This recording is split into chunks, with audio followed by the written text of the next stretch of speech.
പിന്നെ P K ഫിറോസിന് ഇതൊന്നും ചെയ്യാൻ ഒരു മടിയില്ല. പി കെ ഫിറോസ് തുടങ്ങിയത് തന്നെ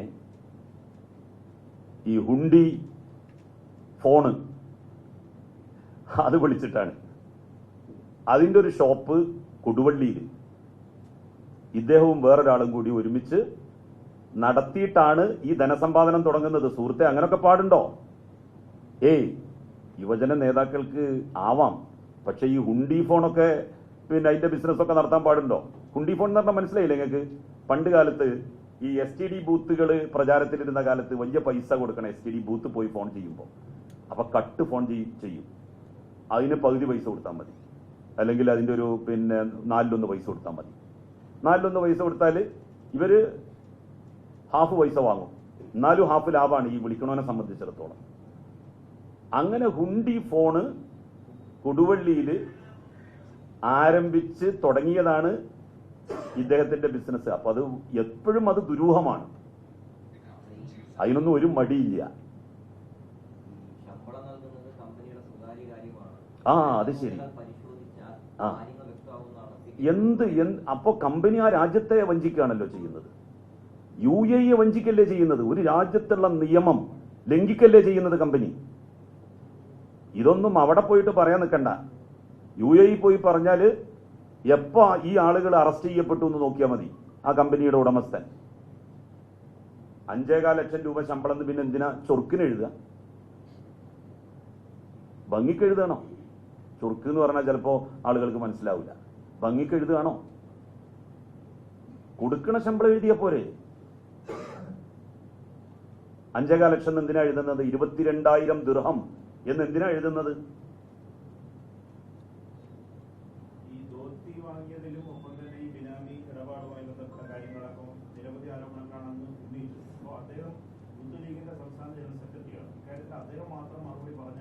ഒരിക്കലുമല്ല. മുസ്ലിം ലീഗിന്റെ നേതൃത്വം, തീർച്ചയായിട്ടും മുസ്ലിം ലീഗിന്റെ നേതൃത്വം ഇതിന് മറുപടി പറയണം.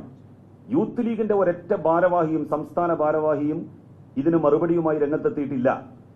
മുനവ്വർ അലി ശിഹാബ് തങ്ങൾ എന്താ ഒന്നും പറയാത്തത്? അദ്ദേഹത്തിന് പങ്കുള്ളതായിട്ട് എനിക്കറിയില്ല, ഞാനത് പറയൂല. അദ്ദേഹം വളരെ മാന്യനായിട്ടുള്ള ഒരാളാണ്, ഈസ് എ ജെന്റിൽമാൻ. അദ്ദേഹത്തിന്റെ കണ്ണ് വെട്ടിച്ച് ഇവന്മാരെ പോലുള്ള ആളുകൾ നടത്തുന്ന തോന്നിവാസങ്ങളാണ് ഇതൊക്കെ. മുസ്ലിം യൂത്ത് ലീഗിന്റെ സംസ്ഥാന ട്രഷറർ എന്താ നടത്താത്തത്? ഒരു പത്രസമ്മേളനം. സംസ്ഥാന ഭാരവാഹികൾ നടത്താത്തത് എന്താ? അഖിലേന്ത്യാ ഭാരവാഹിയാണ് സംസ്ഥാന ഭാരവാഹിയെ രക്ഷിക്കാൻ വേണ്ടിയിട്ട് ഇപ്പോ നടത്തിയിട്ടുള്ളത്. ആ അഖിലേന്ത്യാ ഭാരവാഹിയുടെ സ്ഥിതി എന്താണ് എന്ന് അദ്ദേഹം പറഞ്ഞു, എനിക്ക് ചികിത്സ നൽകണം എന്നാ പറഞ്ഞത്. എനിക്കല്ല സത്യത്തിൽ ചികിത്സ നൽകേണ്ടത്. TP അഷ്റഫ് അലിയുടെ ജ്യേഷ്ഠ സഹോദരൻ എടക്കരക്കാരൻ ഒരാളുണ്ട്, സലീം എടക്കര. അദ്ദേഹം മരിച്ച ഉസ്താദുമാരുടെ കുടുംബസഹായ ഫണ്ട് തട്ടി ലീഗ് നേതാവ് എന്ന പേരിൽ ഒരു വലിയ റിപ്പോർട്ട് വന്നിട്ടുണ്ട്. പള്ളിക്കമ്മിറ്റിയുടെ പൈസയും മുക്കിയിട്ടുണ്ട്. അപ്പൊ TP അഷ്റഫ് അലിക്ക് മുക്കണ കാര്യങ്ങളൊക്കെ അറിയാം, കാരണം ജ്യേഷ്ഠൻ തന്നെ അതൊക്കെ ചെയ്യുമ്പോ അറിയാലോ. വിജിലൻസ് കേസ് ഉണ്ട്, വെറുതെ അല്ല പറഞ്ഞത്. 2 ഫൈസിമാര് മോട്ടോർ സൈക്കിളിൽ യാത്ര ചെയ്തു പോകുമ്പോൾ അപകടത്തിൽപ്പെട്ട് മരണപ്പെട്ടു.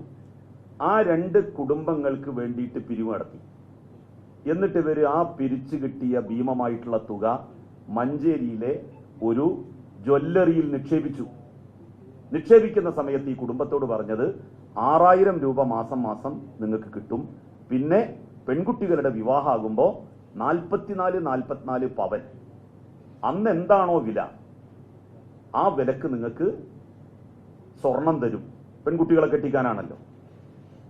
അവസാനം എന്തായി? ഒരു 5-6 മാസം 6,000 രൂപ കൊടുത്തു, പിന്നെ പൈസ ഇല്ല. ഇപ്പൊ ചെന്ന് ചോദിച്ചു നോക്കുമ്പോ 44 പവനും ഇല്ല, 6,000 രൂപ ഇല്ല. ഇങ്ങനെ ആളുകളെ പറ്റിക്കുകയാണ്. ഒരു പാർട്ടിയിൽ, ഒരു പാർട്ടിയുടെ മുൻകാല നേതാക്കളിൽ ജനങ്ങൾക്കുള്ള വിശ്വാസം ചൂഷണം ചെയ്തുകൊണ്ട് ഈ തോന്നിവാസികൾ നടത്തുന്ന പകൽ കൊള്ള, ആ കൊള്ളക്കെതിരെയാണ് സത്യത്തിൽ ഒരു കുരിശുയുദ്ധം പ്രഖ്യാപിച്ചിരിക്കുന്നത്. എത്രയോ പാവപ്പെട്ട ആളുകൾ ഇതിൽ പെട്ടുപോകുന്നുണ്ട്. അത് പെട്ടുപോകാതിരിക്കുക.